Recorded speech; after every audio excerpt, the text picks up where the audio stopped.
ہم 4 بہنیں تھیں اور ہمارا کوئی بھائی نہ تھا۔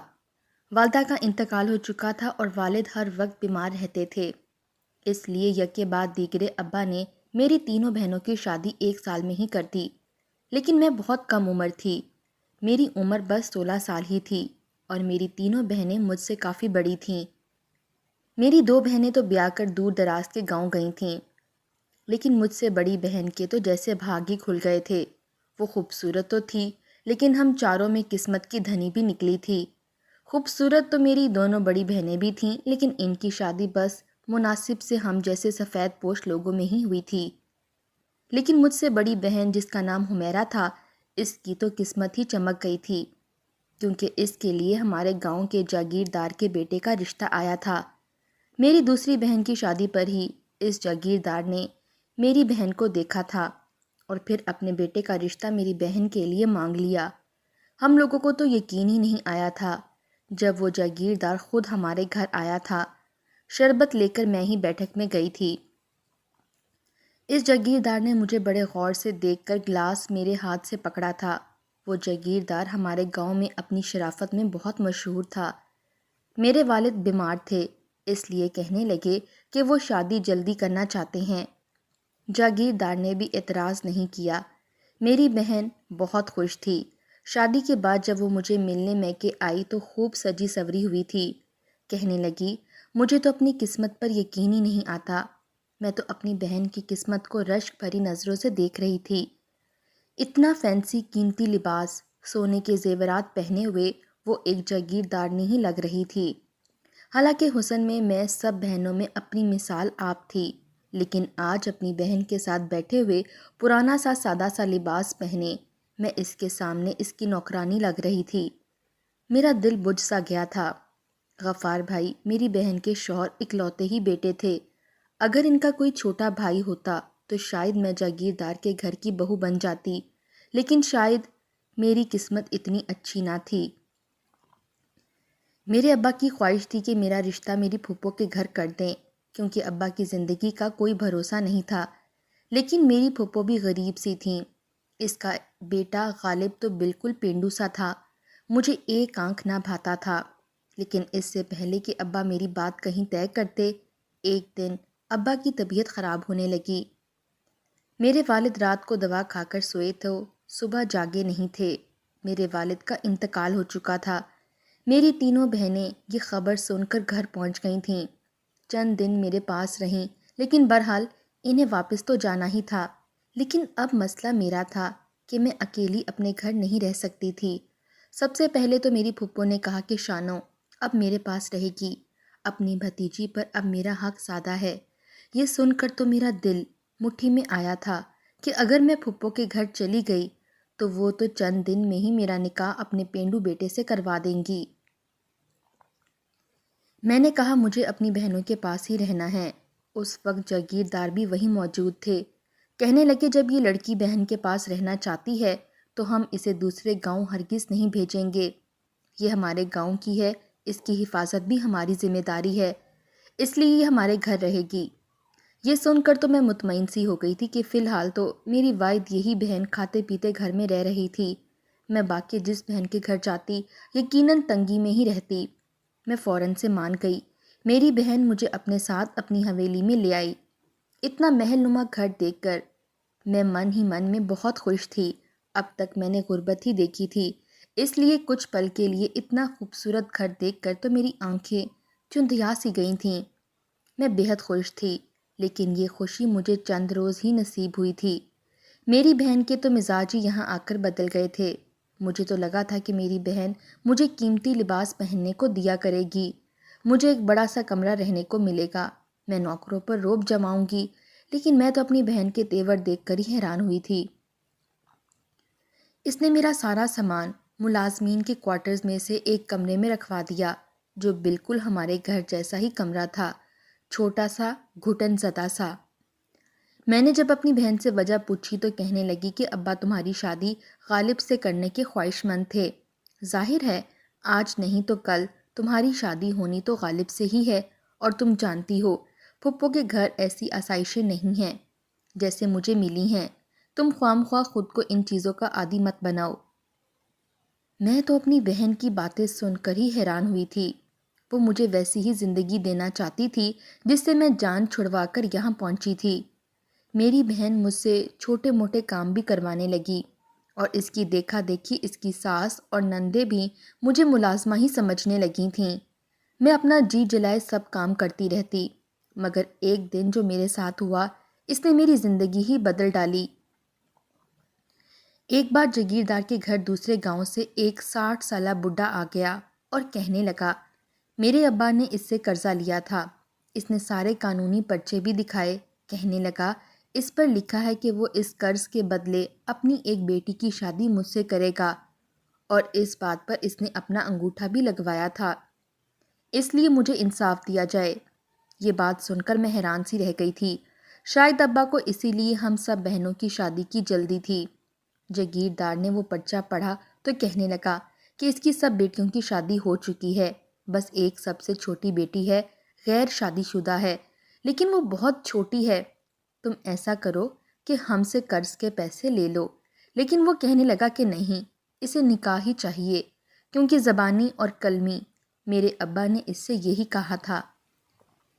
مجھے یاد آنے لگا کہ میرے ابا بہت بیمار تھے تو کسی سے قرض کے پیسے لیے تھے، کیونکہ وہ کما نہیں سکتے تھے، اس لیے انہیں گھر کے اخراجات کے لیے پیسے چاہیے تھے۔ لیکن یہ نہیں معلوم تھا کہ وہ پیسہ انہوں نے کس شرط پر لیے تھے۔ وہ شخص کہنے لگا کہ اس کے پاس اس بات کے تمام گواہ بھی موجود ہیں، اس لیے اگر اس کا نکاح مجھ سے نہ کیا گیا تو وہ قانونی کارروائی کر کے مجھے حاصل کر لے گا۔ میری بہن کے سسر نے کہا کہ ہم زبان سے نہیں پھریں گے۔ جو وعدہ میرے باپ نے کیا ہے وہ ضرور پورا کیا جائے گا۔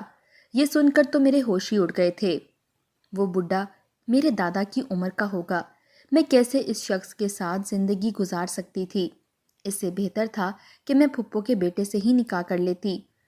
مجھے اپنی قسمت پر رونا آنے لگا۔ میں اپنی بہنوں میں سب سے زیادہ حسین تھی اور میری قسمت اتنی ہی سب میں خراب نکلی تھی۔ میرے باپ کا لیا ہوا قرضہ تو سب نے مل کر کھایا تھا، تو اس کی وصولی میں ہی کیوں بھرتی؟ میں رونے لگی۔ مجھے اس بڈھے سے شادی نہیں کرنی، خدا کے لیے مجھ پر یہ ظلم مت کرو۔ لیکن وہ جاگیردار کہنے لگا کہ تمہارے باپ نے بیٹی نکاح میں دینے کا تحریری بیان لکھا ہے، اس لیے تمہیں ہر حال میں نکاح کرنا پڑے گا، کیونکہ یہ شخص کوئی عام انسان نہیں ہے، دوسرے گاؤں کا جاگیردار ہے۔ اگر یہ نکاح نہ ہوا تو وہ ہمارے گاؤں میں بہت ہنگامہ برپا کر دے گا۔ یہ شخص بہت خطرناک ہے۔ یہ سن کر مجھے اپنی پھوٹی قسمت پر رونا آنے لگا۔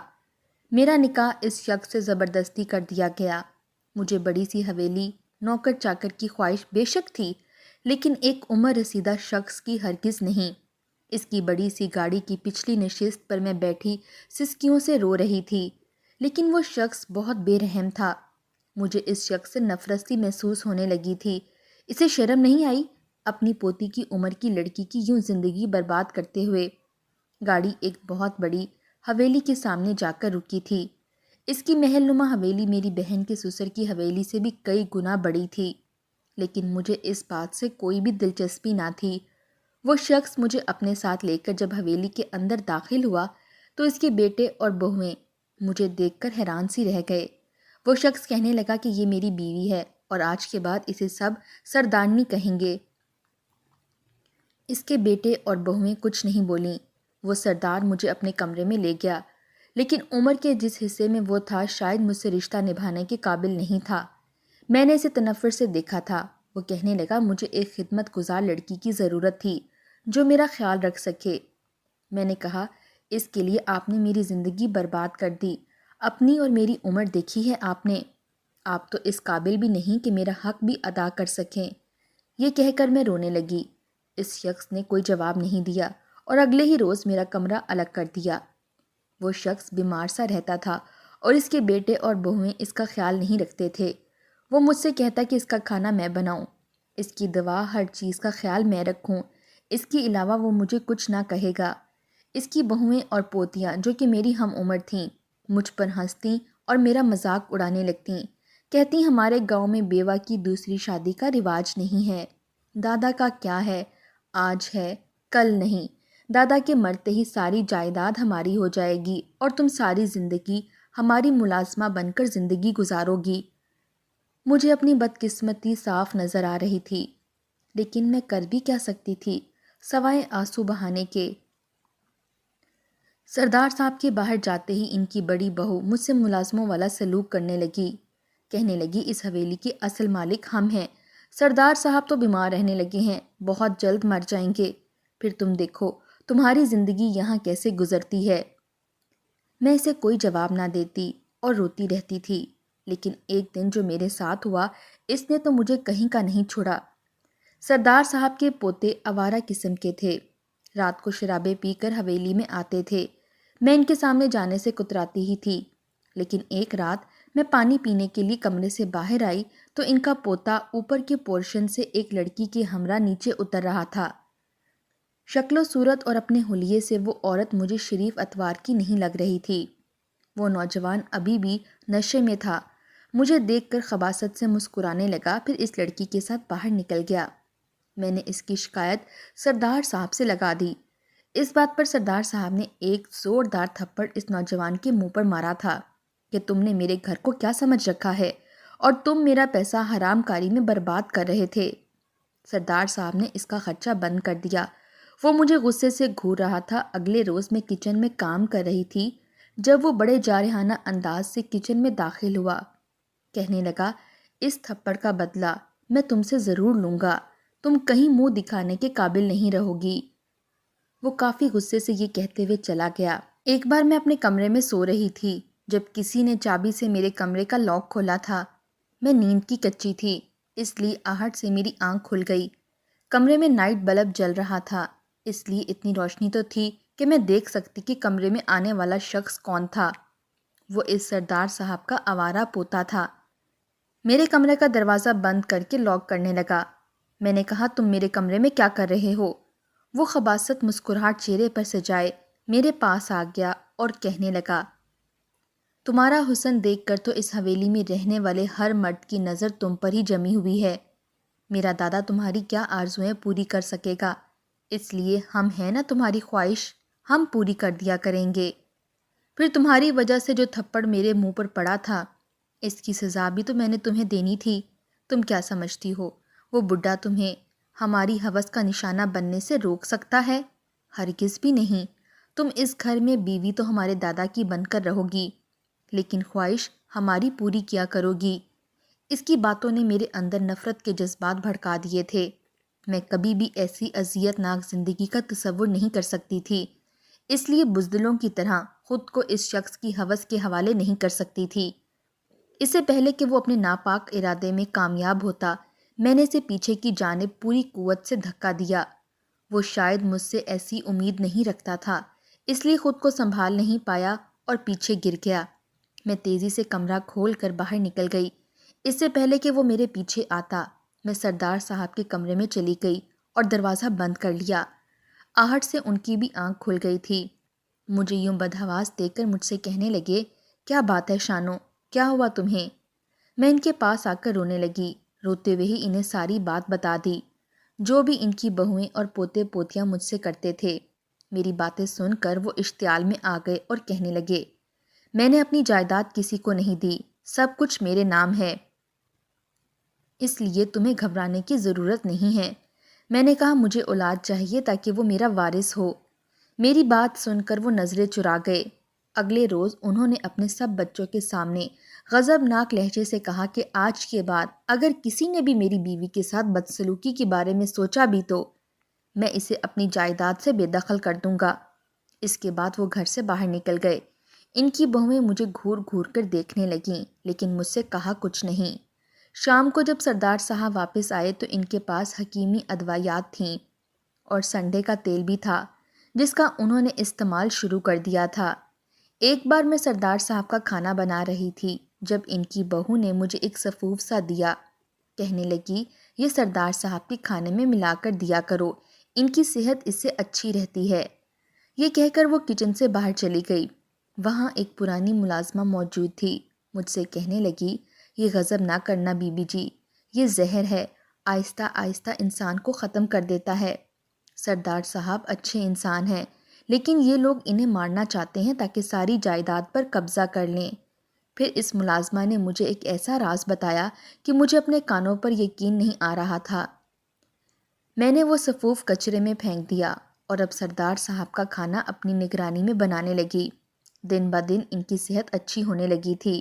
میں ان کا بہت زیادہ خیال رکھنے لگی تھی۔ ایک بار سردار صاحب نے اپنی بڑی بہو سے کہا کہ گھر کی الماری کی چابیاں وہ مجھے پکڑا دے، کیونکہ اس گھر کی مالکن اب میں ہوں۔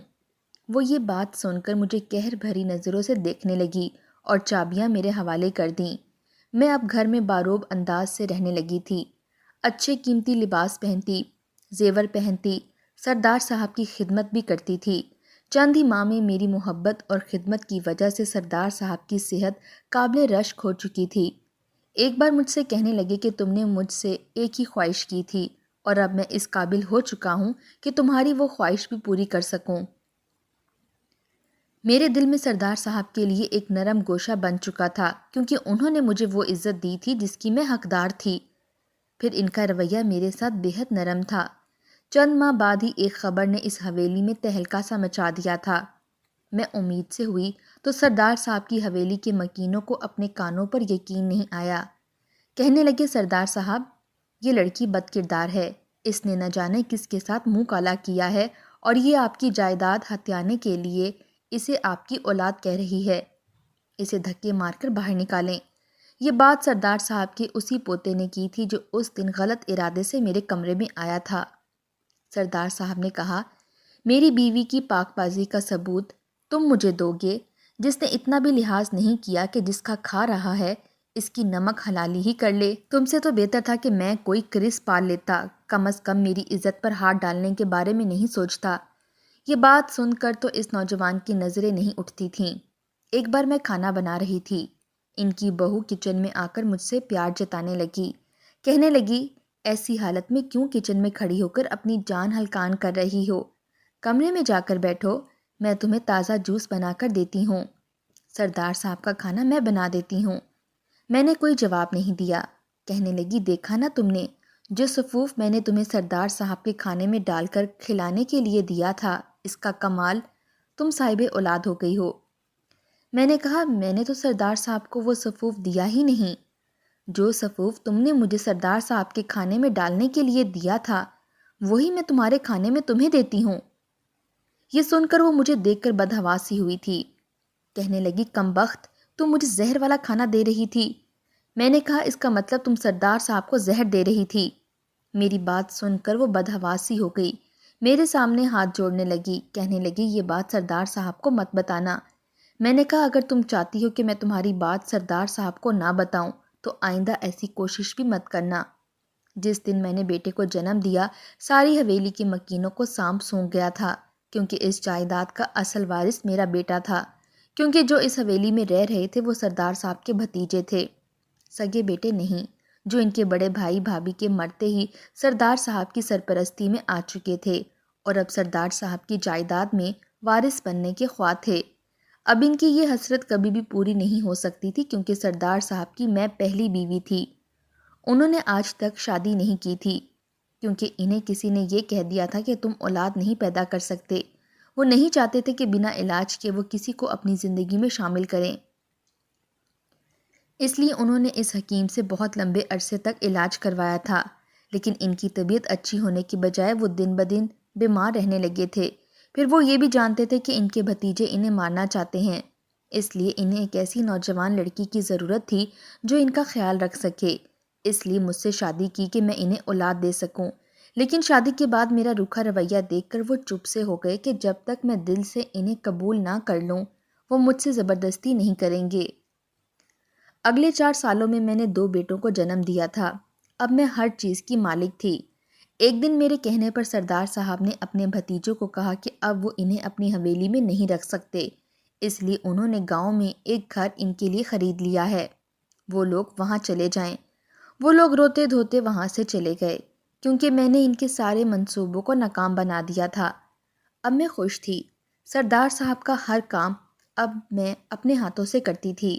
سردار صاحب کا ساتھ 15 سال میرے ساتھ رہا تھا، وہ انتقال کر چکے تھے۔ میرا بڑا بیٹا 14 سال کا تھا۔ میں انہیں اچھی تعلیم دلوا رہی تھی، زمینوں کے سارے معاملات بھی میں خود دیکھنے لگی تھی۔ میں نے گاؤں میں لڑکیوں کی تعلیم کو عام بنانے کے لیے اسکول بنوائے تھے۔ سردار صاحب کے بعد اب گاؤں والے میری بھی بہت عزت کرنے لگے تھے۔ میں 32 سال کی عمر میں بیوہ ہو گئی تھی، لیکن سردار صاحب کے ساتھ گزرے 15 سال میری زندگی کا کل اثاثہ تھے۔ وہ بے شک مجھ سے بہت بڑے تھے، لیکن انسانوں میں بہترین انسان تھے۔ میں نے اپنی زندگی سے یہ سبق سیکھا ہے کہ اگر انسان اچھا ہو، عورت کو عزت اور محبت سے رکھے، تو عمروں کا فرق معنی نہیں رکھتا۔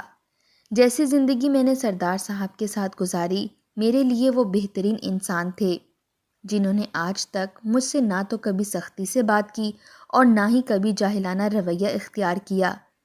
مجھے اس بات کا ذرا بھی افسوس نہیں کہ میں باقی کی زندگی انہی کی بیوہ بن کر گزار دوں۔